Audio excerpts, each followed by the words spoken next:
చేయడానికి శ్రీనివాస్ స్థానిక లీడర్ కూడా మనకు లైవ్ లో అందుబాటులో ఉన్నారు. DCMS vice chairman Madhukar Reddy garu BRS నుంచి కూడా వారు కూడా లైవ్ లో అందుబాటులో ఉన్నారు.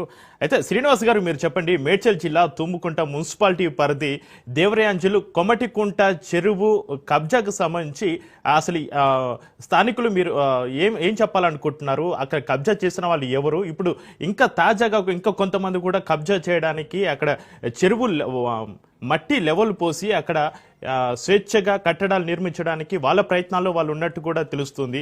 శ్రీనివాస్ గారు, అసలు ఏం జరుగుతుంది అక్కడ? ముందుగా రాజ్ న్యూస్ గారికి, రాజ్ న్యూస్ యాజమాన్యం వారికి నమస్కారము. అదేవిధంగా ప్యానెల్ ఉన్న మిత్రులకు, ప్రేక్షకులందరికీ నమస్కారం.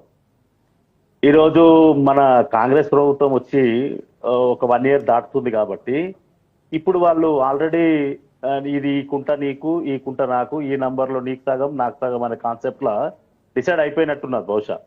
ఎందుకంటే గత కొంతకాలంగా స్తబ్దంగా ఉన్న కాంగ్రెస్ నాయకులు ఎస్పెషల్లీ అధికారులతో పొల్యూట్ అయిపోయి, అధికారులు కూడా మొన్నటి వరకేమో పింక్ కలర్ లో ఉన్నారు, ఇప్పుడేమో 3 రంగుల జెండా లెక్క అయిపోయింది. ఎందుకంటే టిఆర్ఎస్ లో ఉన్నప్పుడు వాళ్ళు అదే విధంగా చేసిరు, ఇప్పుడు ఉన్న కూడా అదే చేస్తున్నారు.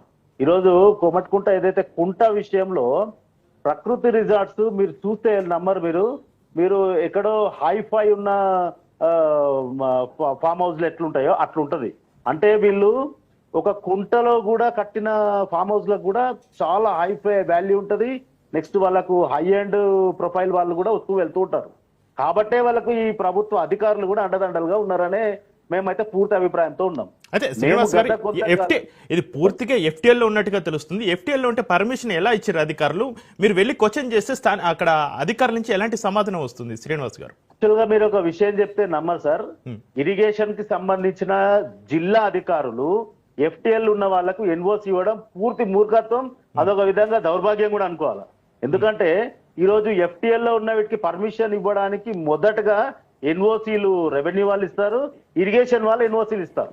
ఈ ఇరిగేషన్ వాళ్ళు డిస్ట్రిక్ట్ అధికారులు కానివ్వండి, రాష్ట్ర స్థాయి అధికారులు కానివ్వండి, అసలు NOC ఎలా ఇవ్వగలుగుతారు? వాళ్ళ దగ్గర టోప్ మ్యాప్ అనే ఒక మదర్ డాక్యుమెంట్ ఉన్నదండి. ఇప్పుడు లేటెస్ట్ గా ఇరిగేషన్ డిపార్ట్మెంట్ దగ్గర టోప్ మ్యాప్ లో మీరు నమ్మరు, నేను ప్రత్యేకించి కొన్ని కుంటల విషయంలో వాళ్ళ దగ్గరికి వెళ్తే ఆ కుంటలు టోప్ మ్యాప్ లో లేవండి. మీరు కావాలంటే మీరు డైరెక్ట్ గా RTA లో నేను సబ్మిట్ చేసినా కూడా ఇది టోప్ మ్యాప్ అనేది only document for the irrigation department. కాబట్టి ఈ టోప్ మ్యాప్ అనేది మీకు సిటిజన్స్ కి ఇవ్వబడదు అని క్లియర్ గా జిల్లా ఇరిగేషన్ అధికారి చెప్పినారు ఈ విషయం. సో ఇరిగేషన్ అధికారులు కూడా అంటున్నారు, మేము కూడా కంప్లైంట్ ఇచ్చినాము, హైడ్రా కూడా కంప్లైంట్ ఇచ్చినాము, యాక్షన్ తీసుకోమని వాళ్ళు ప్రాసెస్ లో ఉంది, మీ నోటీసులు పంపించామని అంటున్నారు. కానీ ఇప్పటివరకు అయితే ఎలాంటి చర్యలు అయితే తీసుకునే పరిస్థితి అయితే కనిపిస్తుంది. శ్రీనివాస్ గారు, సార్ వాస్తవానికి అయితే వెరీ క్లియర్ అండి. ఇరిగేషన్ అధికారులు కరెక్ట్ గా పనిచేస్తే హైడ్రా అనేది రాకపోయి ఉంటుండే. ఈ హైడ్రా ముసుగులో ఈ అధికార పార్టీ నాయకులు, ఇక పెత్తందారులు కూడా ఒక విధంగా బ్యాక్ డ్రాప్ ఉన్నారు. వాళ్ళ బిల్డింగ్ల దగ్గరికి అయితే ఎవరికి వెళ్ళరు. పూర్తి పర్మిషన్స్ ఇదే దొంగ NOCలు తీసుకున్న బిల్డింగ్లు కట్టిన వాళ్ళకి మాత్రం కూలగొడతారు. అదే NOCలు లేని ప్రాంతాలు వాళ్ళ ఉంటే మాత్రం ఏ అధికారులు వెళ్ళదు, ఏ హైడ్రా కూడా వెళ్ళదు. మరి హైడ్రా విషయంలో ఈ అధికారి మన పెద్ద మనిషి ఉన్నాడు కదా, ఈ మధ్యలో కొత్తగా ప్రతి బిల్డింగ్ ని కూలగొడతామని, అది కొడతాం ఇది కొడతామని చెప్తున్నారు. ఓవైసీ వారి బిల్డింగ్ అంత పెద్దగా క్లియర్ గా జియోగ్రాఫికల్ గా నెక్స్ట్ కుంటల్లో ఉంది, చెరువులో ఉందని ఆ కాలేజ్ విషయంలో మరి ఇంతవరకు స్పందించలేరే. ఈ ప్రభుత్వం స్పందించదు, అదేవిధంగా అధికారులు స్పందించరు. మరి హైడ్రా అధికారులు, ముఖ్య అధికారి ఏం చేస్తున్నట్టు? ఈ రోజు ఈ కుంట విషయంలో హైడ్రా అధికారి కళ్ళు మూసుకున్నాడా, లేకుంటే ఇచ్చిన ఫిర్యాదు కనిపించడం లేదా? అంటే 100% క్వశ్చన్ చేస్తాం సార్. ఎందుకంటే ఇప్పుడు పోయిన ఈటల రాజేందర్ గారు మొన్న 1,30,00,000 కొన్న గరీబోడు అతి కష్టం మీద లోన్లు జీవితకాలం సంపాదించిన డబ్బులు పెట్టి పటాన్ చెరువులో ఇల్లు కొంటే ఆ ఇల్లు నువ్వు అద్రగనగా గుల్లగొట్టేసి ఒక్క రోజులో. మరి ఈ కుంట పూడుస్తుంటే కళ్ళు కనిపిస్తలేవా ఈ పెద్ద మనిషికి? ఇది ఈ సామాన్యుడికి పెద్ద పెట్టు కాదా? సామాన్యులను నడివిర్చే పని కాదా? ఈ సామాన్యులకు ఏ విధంగా ప్రభుత్వం పనిచేస్తుంది? అదే ప్రభుత్వము ఇదే హైడ్రా ముసుగులో ఎంతమంది వాళ్ళకు పనికిరానాలని నాగార్జునను కూలగొడుతుంది, మరి నీకు అవసరం ఉన్న గరీబోలను కూలగొడుతుంది. చింతల బస్తీలో, అవును శ్రీనివాస్ గారు మీరు అనేది కరెక్టే, చింతల బస్తీలో కొంత సామాన్యులు గరీబు ఇల్లులు కూడా వాళ్ళు నైట్ వచ్చి కూల్చివేయడం జరిగింది. కనీసం నోటీసులు కూడా ఇవ్వలేదని అక్కడ స్థానికులు చెప్తున్న పరిస్థితి. సార్ మీకు ఒకటి ఓపెన్ గా చెప్తా, నాకు ప్రత్యేకించి ఒక 20-25 లేఅవుట్ల విషయంలో చెప్తా నేను. ఉమ్, ఎన్ఓసీలు వచ్చి ఆల్రెడీ హెచ్ఎండి ఎన్ఓసి వచ్చింది, అప్రూవల్స్ ఫైనల్ అప్రూవల్స్ కూడా వచ్చినాయి. అవి పూర్తి ఎఫ్టీఎల్ ఉన్నాయండి. మేడ్చల్లో చుట్టుపక్కల ప్రాంతంలో ఒక 8-9 లేఅవుట్లు ఉన్నాయి. మంత్రి మల్లారెడ్డి గారు అనుంగ శిష్యులు కొంతమంది పోయి దాని మీద కంప్లైంట్ కూడా ఇచ్చిండ్రు. మంత్రి గారు పేపర్ స్టేట్మెంట్ కూడా ఇచ్చిండు, పత్రముఖంగా మీ వీడియో ఛానల్స్ ద్వారా కూడా చెప్పిండు. మా కౌన్సిలర్ మ్యూట్లో పడింది శ్రీనివాస్ గారు. శ్రీనివాస్ గారు మీ వాయిస్ వినిపించడం లేదు, మ్యూట్లో పడింది, అన్మ్యూట్ చేయండి.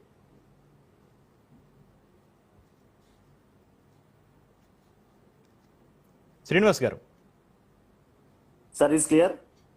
Yeah okay, continue please continue. So ఇప్పుడు మంత్రి మల్లారెడ్డి గారు ఉన్నప్పుడు ఎన్ని అవకతాలు జరిగినాయి సార్. ఆయన కౌన్సిలర్లను పంపించి సీదా ఆయన వెళ్ళిపోయాడు.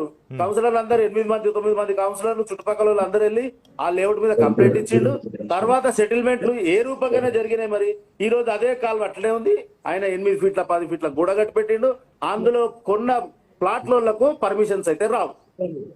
వచ్చిన డబ్బులు కావాలి అంటే ప్లాట్ కొనడానికి డబ్బులు కావాలి, పర్మిషన్ డబ్బులు కావాలి. ఈ అధికారులకు నిజంగా చెప్తున్నాండి, రేపు వాళ్ళు ఈ లంచగొండి తత్వంతో తీసుకున్న డబ్బులు వాళ్ళ కుటుంబానికి పనికిరావు, ప్లస్ వాళ్ళ పిల్లలకు కూడా భవిష్యత్తు కూడా పనికిరాదని ఇది వాళ్ళకి ఎప్పుడు తెలిసి వస్తుందో తెలియదు. ఇంతమంది శాపనార్థాలు పద్ధతి కాదు కదండి. హైదరాబాద్ చుట్టుపక్కల లేక్ వ్యూ సిటీ లాగా ఉండే గొలుసుకట్టు ప్రాంతం ఈ రోజు హైదరాబాద్ చుట్టుపక్కల ఎక్కడ కనిపిస్తుంది? గత 50-60 ఏళ్ల కిందనే గొలుసుకట్టుగా ఉన్న ఈ చెరువులన్నీ మురికి కూపాలుగా మారిపోయినాయి. మధ్యలో ఉన్న గలీలన్నీ ఖతం చేసేసారు. ఈ రోజు 20-30 కుంటలు చుట్టుపక్కల మా మేడ్చలు తూముకుంటా చుట్టుపక్కల ఉండే ప్రాంతంలో అలా ఈ రోజు 5-6 కుంటలు కూడా కనిపించాయి. అయితే శ్రీనివాస్ గారు, ఇంతకుముందు బీజేపీ రాష్ట్ర నాయకులు అక్కడ స్థానిక లీడర్ రవీంద్ర గౌడ్ గారు చెప్పిన విధంగా అక్కడ దేవాదాయ భూములు కూడా భారీగా కబ్జాకు గురైనట్టుగా కూడా సమాచారం అందుతుంది వారు చెప్పిన ఇన్ఫర్మేషన్ ప్రకారం. 100% అండి. ఎందుకంటే దేవాదాయ శాఖకు సంబంధించి కొంతమంది ప్రత్యేకంగా వీళ్ళు మన మాట్లాడుతూనే వాళ్ళు ఒక విధంగా మనకి చెప్తూ ఉంటారు, కానీ ప్రాక్టికల్ గా అది జరగదు. ఇప్పుడు దేవాదాయ శాఖ భూమి విషయంలో పెత్తందారులకు మాత్రమే అక్కడ ఇల్లు ఉన్నాయి, గరీబులకు ఎవరికి లేవు ఇల్లు. ఇది దేవాదాయ శాఖ సంబంధించిన యాంజాల్లో ఉన్న అధికారి ఎవరైతే ఉన్నారో ఆయనకు పూసకొచ్చినట్టు అందరికి తెలుసు. వచ్చిన వాళ్ళకి వచ్చినట్టు కాపీలు వంచుతాడు, కానీ అక్కడ సైట్ మీద జరిగేది ఒక్కటి కూడా ఆపేయడానికి లేదు. ఎందుకంటే పెత్తందారులు ఉంటారు, వాళ్ళ ఇంకా మంత్రులు ఉంటారు, ఎమ్మెల్యేలు ఉంటారు. 10 ఏళ్ళు టిఆర్ఎస్ వాళ్ళు వెళ్ళిరండి, అక్కడ ఒక 40-30 ఎకరాలు ఖతం అయిపోయింది. ఇప్పుడు కాంగ్రెస్ వాళ్ళు వెళ్తున్నారు, మిగతా భూమి కూడా హాంపట్ట కూడా ఖాయం. శ్రీనివాస్ గారు మీరు చెప్పండి, అయితే ఇంత దర్జాగా దేవరయాంజిల్ మేడ్చల్ జిల్లా తుమ్ముకుంట మున్సిపాలిటీ పరిధి దేవరయాంజిల్ కొమ్మటికుంట చెరువు ఇంత దర్జాగా కబ్జా చేసి ఒక ప్రకృతి రిసార్ట్ను ఫంక్షన్ హాల్ను కట్టిర్రు. అసలు వారి వెనక ఎవరి హస్తం ఉంది, ఎవరి అండదండలు చూసుకుని వాళ్ళు ఇలా రెచ్చిపోతున్నారు? శ్రీనివాస్ గారు. సార్, మన తెలంగాణ రాష్ట్రంలో తెలంగాణ సిద్ధించినాక ఈ మన రాష్ట్రం ప్రాంతంలో ఉండే వాళ్ళకన్నా ఇతర రాష్ట్రాల నుంచి వచ్చిన వాళ్ళకి ఇన్ఫ్లుయెన్స్ ఎక్కువైంది సార్. నా ఉద్దేశం ఏంటంటే అక్కడ స్థానికులకు అరకెలగూడెం అంటారు సార్, ఆ చుట్టుపక్కల ప్రాంతాన్ని అరకెలగూడెం అంటారు. ఆమ్లెట్ విలేజ్ అది ఇంత ముందు, ఇప్పుడు మున్సిపల్ అయింది అనుకోండి. సో ఆ ప్రాంతానికి వచ్చేసరికి మీరు నమ్మరండి, ఈ అక్కడ స్థానికులకు ఒక 500 గజాలు కూడా ప్లాట్ లేదు. అక్కడంతా ఎక్కడి నుంచో వచ్చి పెత్తందారులు కొన్నారు. వాళ్ళు ఎందుకు కొన్నారంటే తక్కువ ధరలో ఈ కుంటలు ఈ నాలా ప్రాంతాలను కొని ఈరోజు యథేచ్ఛగా వాళ్ళ అధికారులకు డబ్బులు ఇచ్చి అక్కడున్న స్థానిక నాయకుల కన్నా పై స్థాయి నాయకులకు డబ్బులు ముడ చెప్పి తర్వాత వాళ్ళు ఈరోజు ఫంక్షన్ హాల్, మీరు నమ్మరు, ప్రకృతిలో 50 ఏసీలు ఉంటాయండి. 50 ఏసీలు ఉంటాయి, లాన్స్, మళ్ళా ఇన్ఫ్లెక్చేషన్స్, పెద్ద కిచెన్, సర్వింగ్ ఏరియా, చాలా బాగుంటదండి. మీరు ప్రకృతి మీరు వెళ్ళిన లేదు నాకు తెలియదు, చాలా బాగుంటది.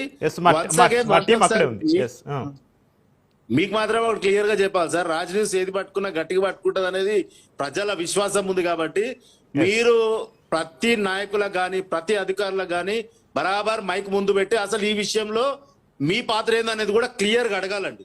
ఎందుకంటే ఇంతకుముందు శేఖరం గారు ఉండే, ఎవరు ఇరిగేషన్ జిల్లాధికారి గారు, ఆయన అయితే మేము ఒక కుంట విషయంలో వెళ్ళి అన్న ఇక్కడ 1700-2000 లారీ టిప్పర్లు పడుతున్నాయి, మన్ను పోస్తున్నారు, అది లేఅవుట్ గా మారిపోతుందని అప్పట్లో ఉన్న టిఆర్ఎస్ వాళ్ళు ఇప్పుడు కాంగ్రెస్ లో ఉన్నారు వాళ్ళే మళ్ళీ సేమ్ అంటే ఎక్కడున్నా వాళ్ళే ఉంటారు కాబట్టి సో ఆ నాయకులు చేస్తున్నారు. ఇట్లా ఎట్లా అన్నా మీరు అంటే మా దగ్గర జేసీబీకి గంటకు పెట్టే పైసలు కూడా మా దగ్గర లేవు, మీరు జేసీబీ ప్రొవైడ్ చేస్తే మా అధికారిని పంపిస్తాం, మీరు మట్టి తీయండి అని అడిగింది సార్. అది దుర్భర పరిస్థితిలో ఉన్నారు ఇరిగేషన్ వాళ్ళు. అంటే వాళ్ళకు పేరుకే అధికారులు, అసలు అధికారం అంతా పెత్తందారుల దగ్గరనే ఉంటది అన్నట్టు. ఈరోజు బైసాబ్ చెప్పినట్టుగా సరే ఇప్పుడు బైసాబ్ ఇప్పుడు మంచిగానే చెప్తుండు కానీ ఇంతకుముందు వాళ్ళు చేసింది కూడా అదే. అదే ఇప్పుడు నెక్స్ట్ అదే అడగపోతున్నా శ్రీనివాస్ గారు. ప్రజలందరూ తెలుసు. ఇప్పుడు మల్లారెడ్డి గారు 3 కుంటలు, రాజశేఖర రెడ్డి గారు 2 కుంటలు కబ్జా చేసి బిల్డింగ్లు కట్టింది అందరం టీవీలలో చూసినాం. ప్రాక్టికల్ గా మా కళ్ళ ముంగట ఇక్కడ డైలీ ఆ పక్క నుంచి వస్తూ పోతూ ఉంటాం. మరి మల్లారెడ్డి గారు చిన్న వ్యక్తి ఏం కాదండి, ఒక కాలనీలో పార్కును తీసేసి రోడ్ వేయించుకున్నాడు. అది కూడా మున్సిపల్ గుండ్లపల్లి మున్సిపాలిటీలో, ఇది కూడా అదే మున్సిపాల్, కుంట కూడా అదే మున్సిపాలిటీ. అక్కడ మున్సిపల్ అధికారులు అక్కడ ఉన్న మున్సిపల్ చైర్మన్ తీర్మానం చేసి ఇచ్చారు ఆ లేఅవుట్ లో పార్క్ ని. అక్కడున్న స్థానికులకు కాదనుకుంటా ఈయనకు రోడ్ వేసి ఇచ్చినారు, దానికి రోడ్ వేయడానికి కూడా డబ్బులు ఇచ్చినారు మళ్ళా. కాబట్టి అవినీతి పరులు ఉన్నంతసేపు ఈ ప్రకృతికి సంబంధించిన కుంటలు కానివ్వండి, బాగులు కానివ్వండి, చెరువులు కానివ్వండి విలువ లేదండి, వాడిని పూర్తి చేస్తారు వీళ్ళు. వాస్తవానికి ఇట్లాంటి దానికి హైడ్రా అనే పేరుతో ఏదో కొంతమందిని సామాన్యులని గరీబులని ఇబ్బంది పెట్టడం కోసమే ఉన్నట్టుగా భావించాల్సి వస్తుంది ప్రజలు. ఎందుకంటే ఇలాంటి కుంట చాలా కాస్ట్లీ అండి, మీరు నమ్మరు. ఈ రోజు 60-70 కోట్లు పోతున్నాడు ఎకరా. అదే మీరు ఇప్పుడు పక్క పంటుంటోళ్ళు గరీబులకు ఎవరికి లేదు. 8-10 ఎకరాలు అంటే మినిమం రేట్, అది గరీబులకు లేదు, పెత్తందారులకు మాత్రమే ఉంది. అది రింగ్ రోడ్ కు అడ్జసెంట్ ఉన్న ప్రాపర్టీస్ కాబట్టి విపరీతమైన రేట్ ఉంది. దానికి ఎన్ఓసీలు ఇచ్చిన అధికారులను కంపల్సరీ ప్రశ్నించాలా, వాళ్ళని జైల్లో పెట్టాలా, వాళ్ళని ప్రాసిక్యూట్ చేయాలా, వెంటనే వాళ్ళని సస్పెండ్ చేయాలి ప్రభుత్వం కూడా. కానీ స్థానిక నాయకులు కూడా కళ్ళు మూసుకొని ఉండడం కూడా సిగ్గుచేటండి. ఎందుకంటే ఎక్కడ అధికారం ఉంటే అక్కడ ఉండే అలవాటు పడ్డ నాయకులు ఇలాంటివన్నీ ప్రోద్బలం వాళ్ళు కూడా లోకల్ గా జరగాల్సినవి వాళ్ళు చేస్తున్న యుద్ధానికి, పెద్దోళ్ళు చేస్తున్న యుద్ధానికి వీళ్ళు తునమో పనమో హెల్ప్ చేస్తున్నారు స్థానికంగా. 100% ప్రజలు దీంట్లో ఇప్పుడు ఆ రోజు అక్కడ కుంట గనక ఈరోజు లేకుండా పోతే మీరు నమ్మరండి, దేవరాంజాలు, అర్కెల్గూడెము, పూడూరుకు సంబంధించిన ఏరియాలకి నీళ్లు ఉండడం కష్టం. నీళ్లు పారుదల అనేది రాదు. మీరు ఓన్లీ కుంట పోతుంది అనుకుంటున్నారు కానీ యాక్చువల్ కుంటతో పాటు గొలుసు కట్టు ప్రాంతంలో దీని ద్వారానే పూడూరు చెరువు గానీ ఇంకో చెరువు గానీ వస్తుందండి, నీళ్ళు నిండుతాయి. సో అది కూడా ఒక విధంగా మనకు మోసమే. అయితే శ్రీనివాస్ గారు, ఈ కట్టడాలు ఇప్పుడైతే ప్రకృతి రిసార్ట్స్ ఉన్నాయో, ఫంక్షన్ హాల్ ఉందో, ఈ నైట్ అయితే కట్టడాలు అయితే కాదు. అయితే దీని అన్నిటికి కూడా ఈ కట్టడాలకి రెవెన్యూ ఎలా పర్మిషన్ ఇచ్చింది, ఇరిగేషన్ అధికారులు అప్పుడు ఎలా పర్మిషన్ ఇచ్చారు, ఎఫ్టీఎల్ పరిధిలో ఉన్నా కూడా. ఇంకొకటి ఆ పవర్ సప్లై ఎలా వస్తుంది శ్రీనివాస్ గారు?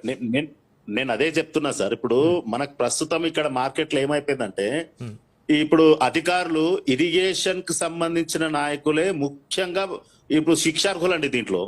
తద్వారా ఈ కలెక్టర్ గారు కానివ్వండి, ఇప్పుడు మీకు తెలియదేం సార్, ఇప్పుడున్న కలెక్టర్ గారు, ఇంత ముందున్న కలెక్టరు, అంత ముందున్న కలెక్టర్లు కూడా ఎక్కడెక్కడ తప్పులు చేసిరు అనేది సహజంగా మీ మిత్రులకు అందరికి తెలిసిన విషయమే. ప్రజలకు అనుభవిస్తున్న దారులకు అందరికి ఇంకా ఓపెన్ సీక్రెట్ అది. సో వాళ్ళు ఇప్పుడు ఎంఆర్ఓ లెవెల్లో, నెక్స్ట్ ఆర్డీఓ లెవెల్లో, తర్వాత కలెక్టర్ లెవెల్లో, అసిస్టెంట్ కలెక్టర్ లెవెల్లో జరుగుతున్న మోసాలు వాళ్ళు లంచగొండలని మనం పూర్తిగా అనాల్సిన పరిస్థితి దాపురించింది. కాబట్టి ఆ కలెక్టర్ అండర్ లోనే ఇరిగేషన్ అధికారులు పనిచేస్తారు. హెడ్ ఆఫ్ ది జ్యూరిడిక్షన్ మన కలెక్టరే ఉంటారు జిల్లాలో. మరి జిల్లాలో కుంటలు గాని, చెరువులు గాని, కాలువలు గాని, ఇంకో ప్రకృతికి సంబంధించిన విషయాలు గాని, ఎక్కడైనా కబ్జాలు గాని జరిగితే మరి అవి కలెక్టర్ అనాలి కదండి. మనం ఇరిగేషన్ అధికారులు ఉన్నాడంటే ఆయన కలెక్టర్ కిందనే పనిచేస్తాడు. ఇప్పుడు ఈ గారు ఉంటారు రాష్ట్ర స్థాయిలో అధికారి, ఈయన ఎన్ఓసి ఇస్తేనే ఆయన పైకి వెళ్తుందండి ఫైల్. సో ఈ ఫైలు ఆ ఫైలు అన్ని కలెక్టర్ అండర్ లోనే ఉంటది. మీరందరుగా వన్ సైడ్ గా కలెక్టర్ ని ఈ విషయంలో గట్టిగా ప్రశ్నించాలి. ప్రభుత్వానికి కలెక్టర్లు, ఇప్పుడు జిల్లా అధికారులు అనుసంధానంగా పైనున్న నాయకులకు పని చేసుకుంటూ కొంతమంది పెత్తందారులకు పని చేసి పెడుతూ ఇలాంటి కుంటలను గైబ్ చేస్తున్నారు సార్. ఇది రాబోయే రోజుల్లో మాత్రం సామాన్య మానవులకు చాలా దుర్భరమైన పరిస్థితి వస్తుంది. ఎందుకంటే గొలుసుకట్టు ప్రాంతంలో ఉన్న ఈ ప్రాంతానికి సంబంధించిన ఈ కుంటలు, చెరువులు ఒకటి పూడ్చుకొని మధ్యలో ఒకటి పూడ్చినా కూడా పైనుంచి వచ్చిన నీళ్లు ఈ కుంట పూర్తి చేసిన తర్వాత రేపు ఫంక్షన్ హాల్ గట్టు, ఇంకేదైనా గట్టు మునిగిపోవడం తథ్యం. ఈ రోజు కుంటలు వచ్చి ఇళ్లకు నీళ్లు వస్తున్నాయంటే ఎందుకు రావు సార్? గొలుసుకట్ట భారీ రోడ్డే వర్షాలు అని వచ్చిన ప్రతిసారి కూడా మునిపోయే పరిస్థితులు ఏర్పడుతున్నాయి కదా. మీరు నమ్మరు, ఈ రింగ్ రోడ్ పుణ్యమా అని చెప్పేసి ఊరు 2 ముక్కలు అయిపోయింది. దాంట్లో కుంటలకు వచ్చే నీళ్లు కూడా గైపోయినాయి. కాబట్టి ఒక్కసారి అనావృష్టి అనేది వచ్చింది అనుకోండి, తట్టుకోలేరు ప్రజలు. ఈ చుట్టుపక్కల ఉన్న ప్రజలంతా కొట్టుకపోవడం ఖాయం. పూడూరు చెరువు కానివ్వండి, రాజబోలరం చెరువు కానివ్వండి, తద్వారా షామీర్పేటకి వెళ్లే కాల్వ కానివ్వండి, నీళ్లు వెళ్లే పరిస్థితి ఉండదు. 200% ఈ కుంట గనక పూర్తి చేస్తే రేపు షామీర్పేటలకు వెళ్లే నీళ్లు కూడా వెళ్లే పరిస్థితి ఉండదు. చుట్టుపక్కల 5-6 చెరువులకు నీళ్లు వెళ్లే పరిస్థితి కూడా ఉండదు. రైట్ థ్యాంక్ యూ శ్రీనివాస్ గారు, థ్యాంక్ యూ మధుకర్ రెడ్డి గారు.